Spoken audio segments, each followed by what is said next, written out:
There's quite a lot of excitement in Innsmouth at the moment because the town centre is currently being redeveloped. And as part of that redevelopment, they're putting in a new bandstand in the town square. And people are very excited because the opening act, I believe, next Sunday at the bandstand are going to be that fantastic soul duo, Pike and Tina Tuna. So everyone's really looking forward to that. I'm Rob Whiten, and today on Dragon's Teeth, we're looking at the continuation of the Innsmouth build.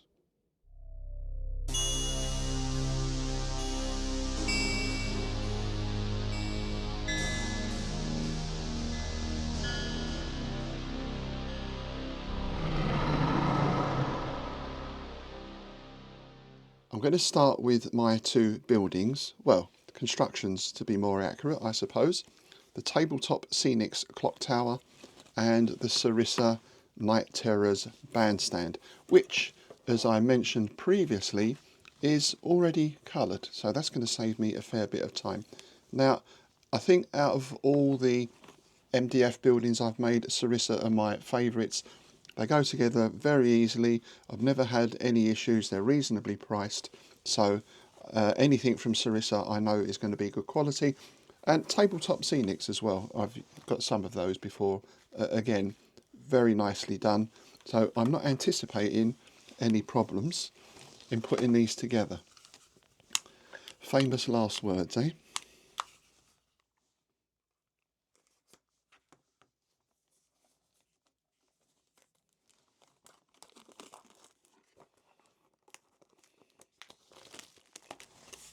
And as you can see, the stuff is literally just falling out of the sheet there, so I'm not having to press anything very hard or cut anything out. I've said before, sometimes with these kits I've had to press or cut, and some of the some of the building, or there's not really a mould, is it, some of the part stays on the sprue. They're quite soft and they crack, but these are all very crisp and clear. So I'm going to take all these parts off. Following that, I am actually going to look at the instructions, despite being a man. There we go. I say, all looks pretty straightforward. And then I'm just using my standard B&M wood glue. I'll get this put together.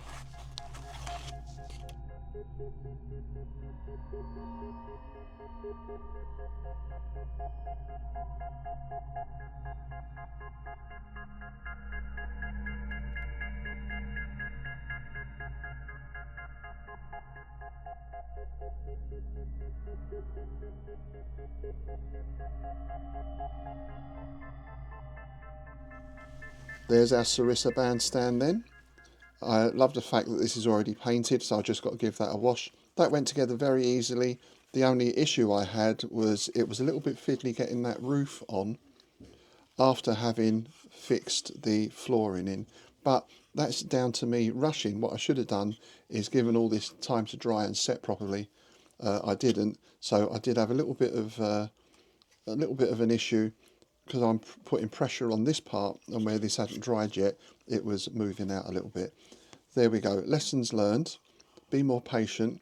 Give one part a chance to dry before you go on to the next. Kind of the same thing happened with the clock tower as well. I didn't wait for these corner pieces to dry before fitting the actual clock on. So I've got a bit of an indent there. A little bit of pressure pushing down there. Just push that in because it hadn't set. Doesn't matter because it gives it a bit of character. And this being Innsmouth, any gaps like that I can fill with moss and mould. So that will get an undercoat, then painted and washed.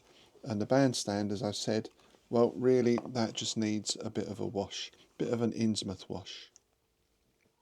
Now, something else I thought was a bit lacking from my layout was the sidewalk or pavement, particularly for some of these bigger buildings like the Esoteric Order of Dagon.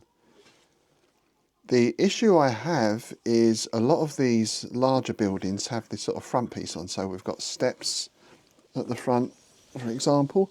On that building, we've got a sort of ready-made pavement at the front.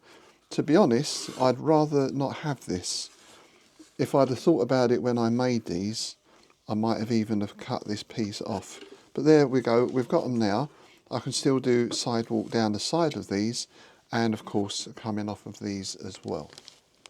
I had a rummage in the bits and pieces crate, and I found I've got a few sheets of this foam board. I'm not sure how thick that is. That's reasonably thick, about 5mm. So I think I'm going to use that to make my pavement, because I can engrave into this. I have a figure for scale. I've got my building. So the first thing to do is to cut out some strips, and then I'll get engraving. So I think what I'm going to do is wrap this paving around the edge of the building. So I'm going to use this edge, then have it come round the front to here.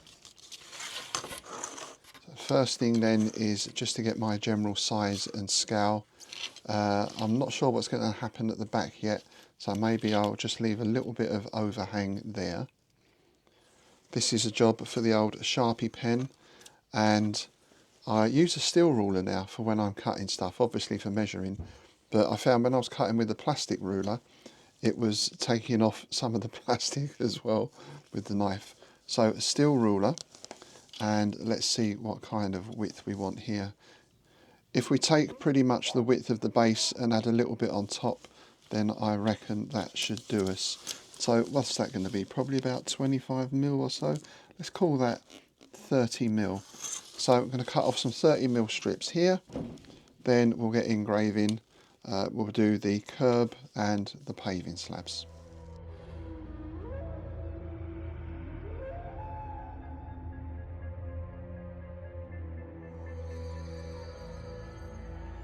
There's my first strip then. What I'm going to do now is take the ruler and, using a ballpoint pen or a biro, just press in to get the indents for the curb. I guess the curb zone doesn't need to be too big, certainly no more than 5mm. So let's just line that up reasonably well there. As I said, I disguise my shoddy methods with the fact that in Innsmouth nothing is quite symmetrical. It's all a bit higgledy-piggledy.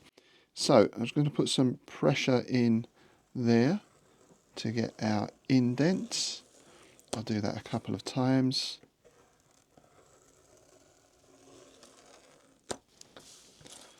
Then I think I'll do paving slabs. We'll make those 20mm. So I'm just going to mark off at 20mm intervals here.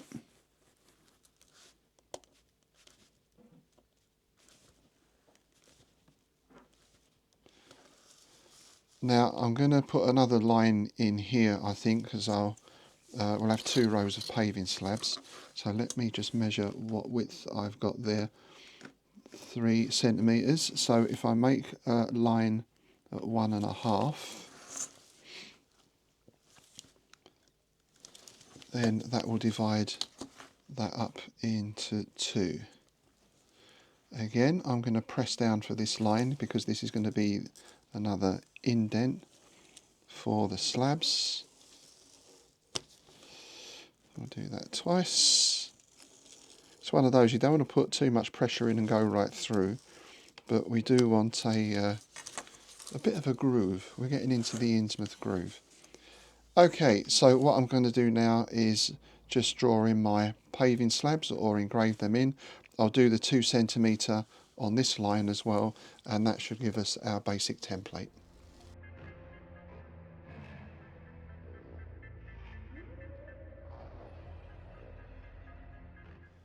So there's my first strip completed. I switched back to the knife rather than the pen because I found this material is quite soft, so you sort of dig the pen in and it sort of sticks. I wasn't getting a very clean cut, whereas the craft knife, the Stanley knife of course, just makes a much cleaner incision. But be careful you don't press too hard because you don't want to go straight through. So what I'm going to do with this now is just make in, kind of draw in with the knife a few cracks, because this is not pristine brand new work.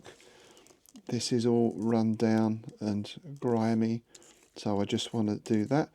After that, I want to see if I can just distress this surface a little bit. I'm not sure if I've got a wire brush. That are probably the best thing to use, but I might see if I can use some rolled up foil and just rub that in, just to roughen this surface up a little bit.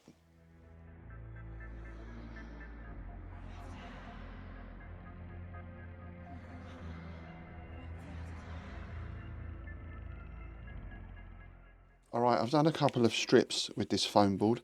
Actually, I'm not sure if this is strictly foam board or not. It seems to be foam board in the middle and then sort of paper on the outside. So it's not cutting very well. It's not that easy to work with. And to be honest, having done a couple there, I'm not too happy with it. It looks very thick to me and quite bulky. And also, you probably can't see there, I'm not sure that it's going to sit flat. There's a slight bow in it. Of course I can get to see, bending it and all that sort of thing. So maybe that will stay flat with a little bit of work. But yeah, I'm not entirely satisfied with that. So we're going to go to plan B. Having a rummage around, as you do, I found I've got a huge amount of these card sheets that need using for something. So I thought, first of all, let's check to see if I can paint on those with acrylics. I've just done a little test there, and yes, I can. That's no problem. I thought then, what about if I use my vinyl floor tiles that I use for all my bases and everything else, and either just put this card sheet on like this and then carve in shapes, or literally cut out a load of paving slabs and curbstones and then just put them on. So that's what we're going to try next. Let's see how that works out.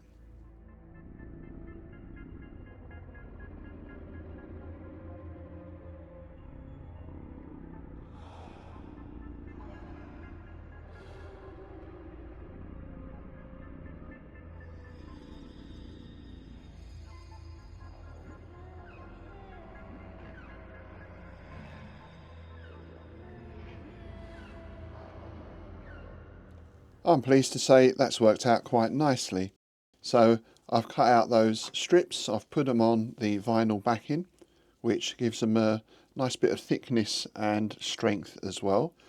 But because the vinyl is quite stiff, that means they're going to lay totally flat. And then I've just used the craft knife just to mark in the slabs, and also some cracks and other bits and pieces as well. Curbstone on the edge there, of course. So I've done 3 of those at the moment. Now I know that that works okay. I'm going to not do any more for the moment, but this is the sort of thing I can pop in here during the day when I've got a spare 20 minutes, half hour or so, and just do some more of those. That's nice and straightforward. What we're going to look at next are some things that I haven't made, but I've recently bought. This is 3 items from a seller on Etsy.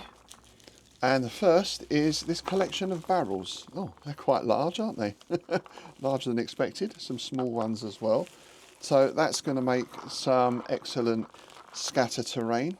Spread those around the place.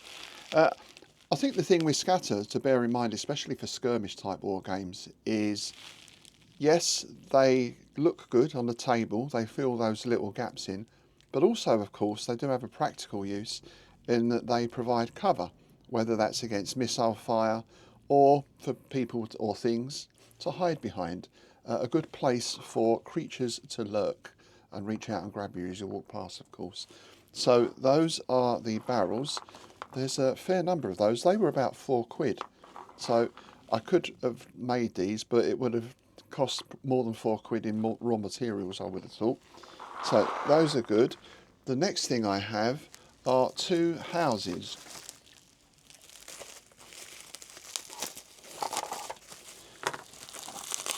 So these are from the same manufacturer and they're 3D printed. And again, these were pretty cheap. I think 2 of them was about a tenner. And these have the ideal look for Innsmouth I think being very rough sort of cabins with bits of roof hanging off and all that sort of stuff. Oh, look at that. We've got a usable space inside as well. Very nice. Some nice floorboards there. And here's the other one. Basically, it's just two of the same model. So, identical kit. And actually, well, for the moment, they'll be going on the edge of Innsmouth town centre. But with this sort of flooring here, they'll look nice as and when I do an Innsmouth docks as well. They'll make nice little dockside cabins. Perhaps the abode of fishermen of some description. Fishermen or fishmen? Well, could be both in Innsmouth at the same time. So yes, very pleased with those. And there's one other item I bought as well. I think this was on eBay. This is a fountain. I thought it'd be nice to have a fountain in the town centre as well.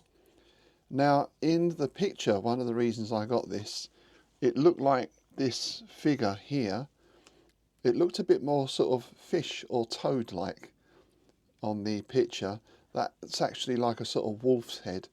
So what I might do is, with a bit of clay, just see if I can make that a little more fishy, a little more toady, so it fits into the setting. And of course, this water is going to be very green and scummy. Not the sort of fountain you want to drink from at all. In fact, if you lean over to take a drink, something will probably pull you in. That's my next job then, is to get all these undercoated. I'm probably just going to spray everything black, including the clock tower from earlier.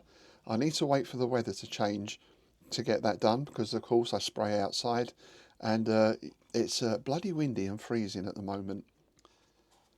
There's everything undercoated then. So the next stage is to get some grey for the stonework, for the tower and for the pavements and the fountain, and some browns, different shaded browns for the two shacks there, and the barrels of course as well.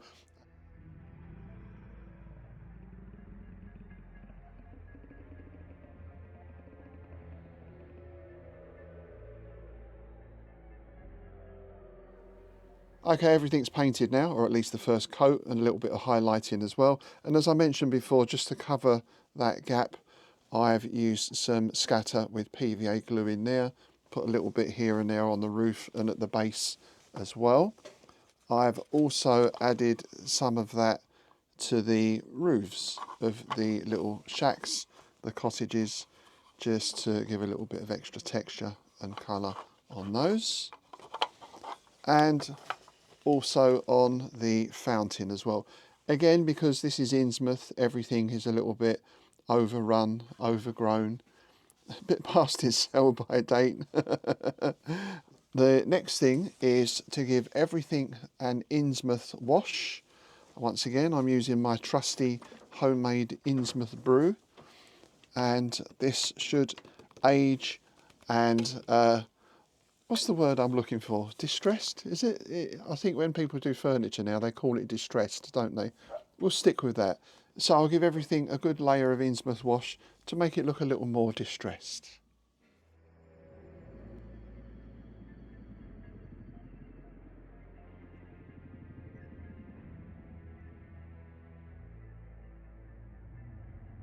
Here's our finished pieces then, and what I like to do is just leave them for a few days, come back, see if anything needs touching up or just correcting, then I'll give them a spray of varnish and they'll be ready. I'm pleased with the buildings and the clock tower and the fountain. I will, if I get a chance, change that wolf's head into something a little more befitting Innsmouth. Pavements, I'm still not sure about. They kind of look okay at the moment, but I don't know, I feel I can get those looking better.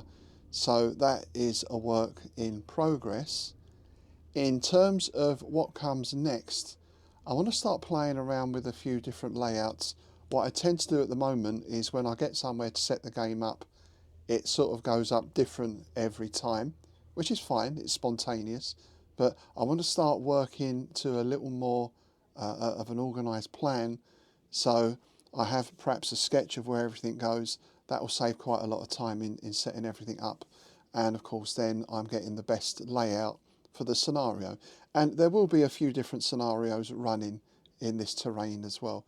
I think so far we've run the search for the gold, or for the halflings anyway, the halfling thieves, it's been the search for the gold.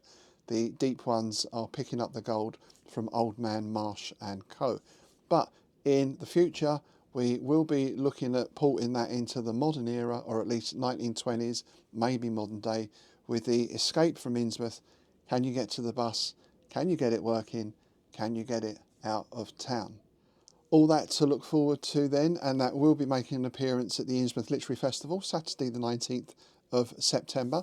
I'll pop the link down below. If you haven't been before, it's really an excellent day, a total celebration of weird fiction, particularly the Lovecraftian. We have a range of authors. Special guest this year, we've got author Stephen Jones, we've got the artist Les Edwards, we've got our usual range of authors and musicians and creatives, traders, gaming, all sorts of stuff going on. And then we go into town at night, into one of the clubs in Oddly Moist Bedford, as it has become known, for Innsmouth After Dark, spoken word, comedy, a bit of music, and so on. So, hope to see you in that Innsmouth. If not, and you see me at a show, and you want to jump in on this Innsmouth, then do come up and let me know. I'll be more than happy for you to take the part of a cultist, or a deep one, or one of the bold investigators, perhaps, trying to put an end to all this nefarious activity. Okay, that's it for today. As always, please do let me know any comments, questions, or suggestions you have. Please do like, share, and subscribe if you haven't already, and I'll see you next time.